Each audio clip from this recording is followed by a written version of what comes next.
Hello and welcome to Words of Truth. I'm your host, Mark Barrett, and today we're beginning a two-part series entitled Yes, There is Absolute Truth. And before anyone reaches for the pause button, let me say this very clearly. This is not just a philosophical discussion, but this is how we live, how we raise our children, how justice works, how society survives. And so let me just start with a few snapshots from history. Now, just try to picture this. A high school student named Jack goes quail hunting before school. He pulls into the school parking lot with a shotgun sitting in the rack of his truck. Now, in 1960, the vice principal walks over. He looks at the shotgun. He goes back to his own car. He pulls out his shotgun and they talk about hunting. In 2026, think about the same scenario. The school goes into lockdown. Police swarm the campus. The FBI is notified. Jack is arrested, expelled, and never sees his truck or his gun again. Counselors are brought in to deal with traumatized students.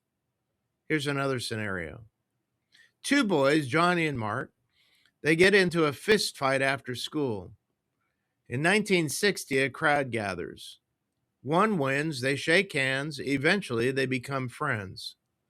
In 2026, police are called, a SWAT team arrives, both boys are arrested, charged with assault, and expelled, even though one clearly started it.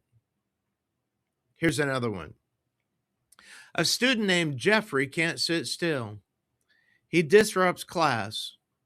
In 1960, he's sent to the principal's office, given a paddling, and returns to class, and he never disrupts it again. In 2026, he's diagnosed, medicated, labeled, and the school receives additional funding because Jeffrey now has a diagnosed disability. How about this one? Johnny falls during recess and scrapes his knee. His teacher, Mary, finds him crying and gives him a hug to comfort him. In 1960, Johnny soon feels better and goes back to playing. In 2026, Mary is accused of being a sexual predator and loses her job. She faces 3 years in federal prison, and Johnny undergoes 5 years of therapy. I'll give you one more. Tommy takes apart a leftover July 4th firecracker, puts them in a model airplane paint bottle, and blows up an anthill. In 1960, ants die. In 2026, Homeland Security and the FBI are called. Johnny is charged with domestic terrorism.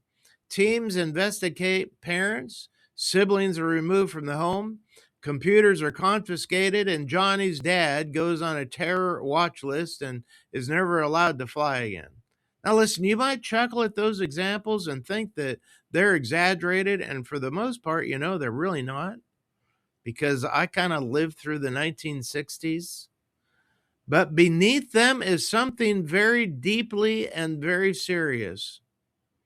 There's a slow moving crisis in our culture that rarely makes headlines, and yet it's eroding the moral foundation of our society.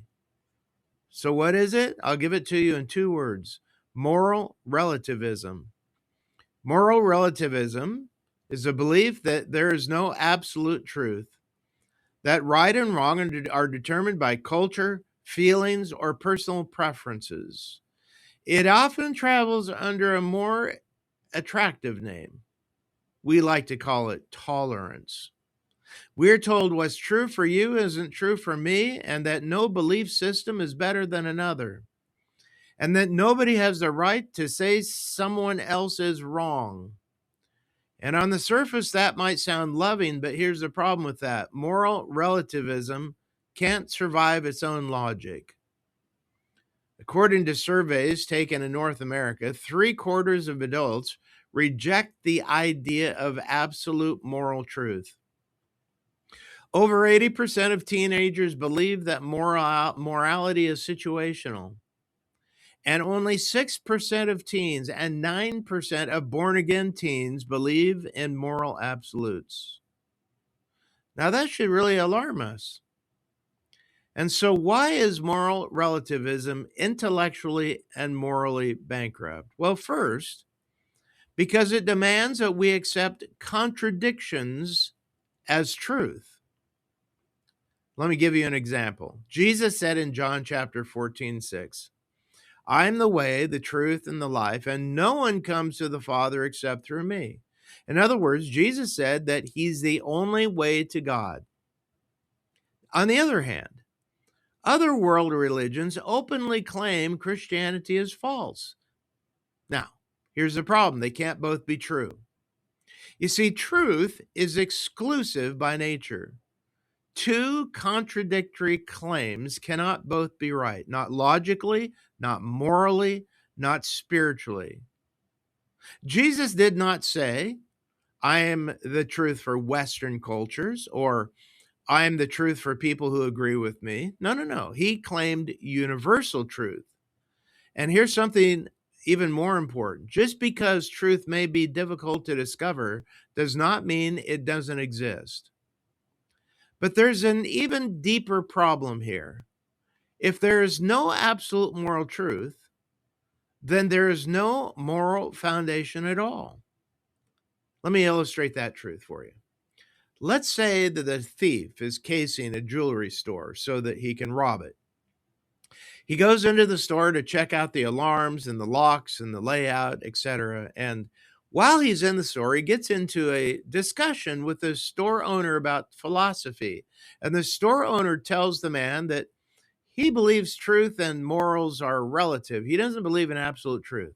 And the thief replies that he was brought up believing that there was a God and that there is right and wrong, but that he abandoned that thinking, that he now agrees with the store owner that there is no absolute right and wrong. That night, the thief breaks into the store, and that store owner comes in on him through a side door. The thief pulls a gun, and the store owner says, "Don't shoot me." And the thief says, "Why not?" And the store owner says, "Well, because it's not right. And I have a wife and kids, and it's a crime against society to kill me." And the thief says, "Well, I'm the guy who talked to you this morning, and we agreed that there's no right and wrong. And we agreed that we don't let society impose their morals on us. And because there are no morals and no absolute truth, and because I don't want to get caught, it's all right to kill you."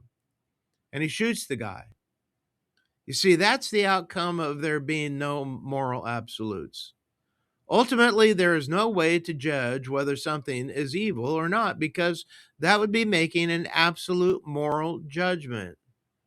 And at this point, the whole argument for moral relativism completely falls apart. Because no one, absolutely no one, is willing to say Hitler was free to follow his own conviction and murder millions of innocent people. Moral relativism collapses the moment real evil enters the room. And so that brings us to the most important question of all. If absolute truth does exist, where do we find it? And that's where we're going to go next time. In part 2, we're going to look at where unchanging truth stands firm in a shifting world, and how we can live it out with both conviction and compassion. Jesus said, "You shall know the truth, and the truth will make you free." So join me next time and discover where real freedom begins. Thank you for joining me today. I look forward to seeing you next time.